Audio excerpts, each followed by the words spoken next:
Hey folks, welcome back to the Rugby Ascendant segment of Chris Wyatt Africa. This is Chris in Nice following last night's matchup between Les Azuris and Les Terros. That's the Italians versus Uruguayans here in Nice at the Stade de Nice.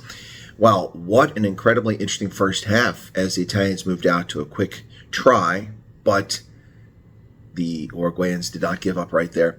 They fought back tenaciously, unfortunately missing two penalty conversions, a rather simple one early in the game, would have put them up 3-0, and then one slightly more challenging. So that was a bit disconcerting, I should say, for Uruguayans, who came away with nothing until the 27th minute when they finally got a penalty try after the Italians collapsed the maul at the try line.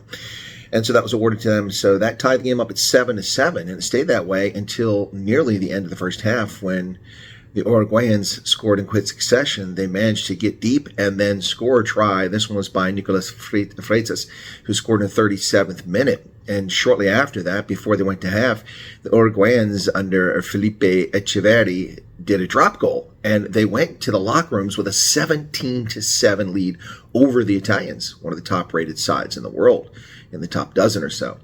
And this was a bit disconcerting for the Italians, no doubt, as they went to the locker room and had to deal with this. Clearly, their coach gave them a serious tongue lashing at halftime because the Italian side they came out and played in the second half did not resemble the Italian side we saw in the first half. Now, in this game, I have to say that the game changed very quickly in the second half. Was it a tongue lashing? Was it a reality call for the Italians? Or did a yellow card contribute to it? A yellow card was handed out in the second half, about the 45th, 46th minute, and things kind of went, 44th minute, kind of went sideways from there. Watching the video from up in the stands on the big screen, did not see the justification for a yellow card. Perhaps obviously the TMO and the official on the pitch, Angus Gardner, saw something more than we saw in the stands. But nonetheless, the yellow card was awarded, and it all went sideways from there. Les Terros never scored again. They never quite found their rhythm in the second half after that yellow card, and the Italians just ran riot. Now, one thing I will say about this is that it's interesting that the television match officials choose to interject themselves in virtually everything, except when a try is scored. Yeah. Now, we've seen endless television match reviews here called by the official on the field for TMO, and that's fine. That's a prerogative, and it's good to ensure that it's actually a try. We actually saw a try awarded here when Gardner had his back to the play, and there were players blocking his view of the ball, and I was behind the try line, saw very clearly that the ball was held up the whole way. It was right in front of me.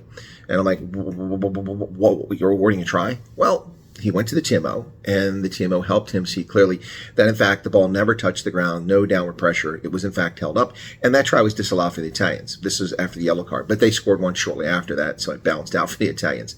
But the one interesting thing is that when the Italians scored their fourth try to take them out to 28 points, that try, which was also in the try zone in front of us, when the player went to the ground, he lost the ball, and then his forearm put downward pressure on the ball after it hit the ground. That is not a try.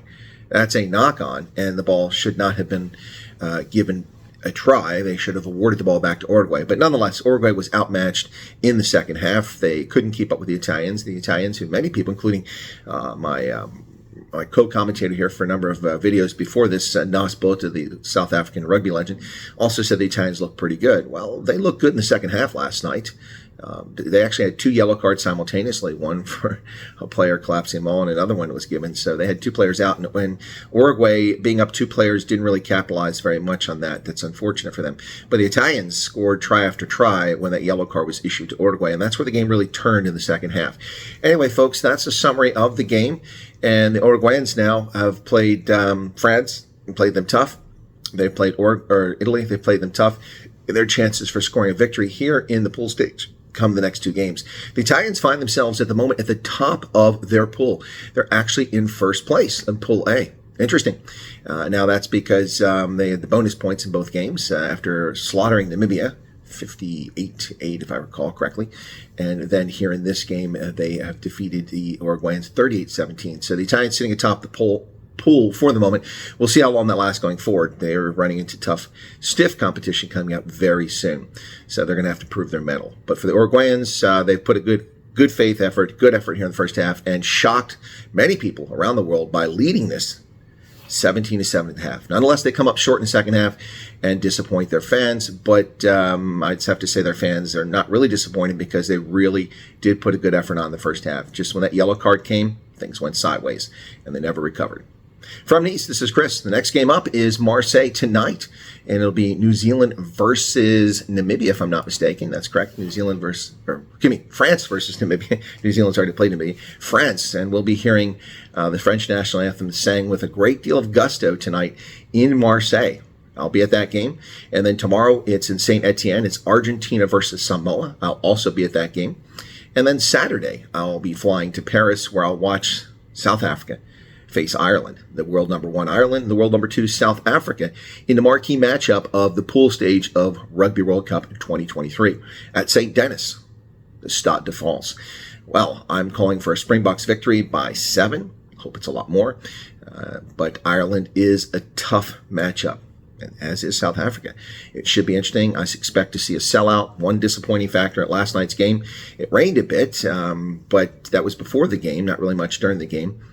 But the stands were suspiciously empty. There were a lot of empty seats. Entire blocks of seats in the stadium, once again, empty. Now, why is this? What kind of ticketing scheme is going on here in Rugby World Cup, between Rugby World Cup and the French? Whatever it is, I never saw any empty seats in Japan. None. And I had 18 games, one of which was canceled by Hagibis, but 17 games I attended, never saw empty seats in Japan. Incredible turnout there. Here, the home of rugby, Europe, France, England, Ireland, Scotland, Wales, right here.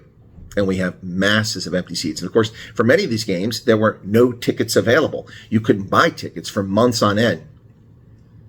Are they keeping them for their special friends? Is patronage creeping into this sporting event of rugby union? You'd be the judge. Anyway, final score is a 38-17. The Italians win in Nice, and they move atop the pool. Thanks a lot, folks. Be sure to stick with us and push that like button, and feel free to leave a comment behind if you don't mind. Appreciate your support for the program. Cheers.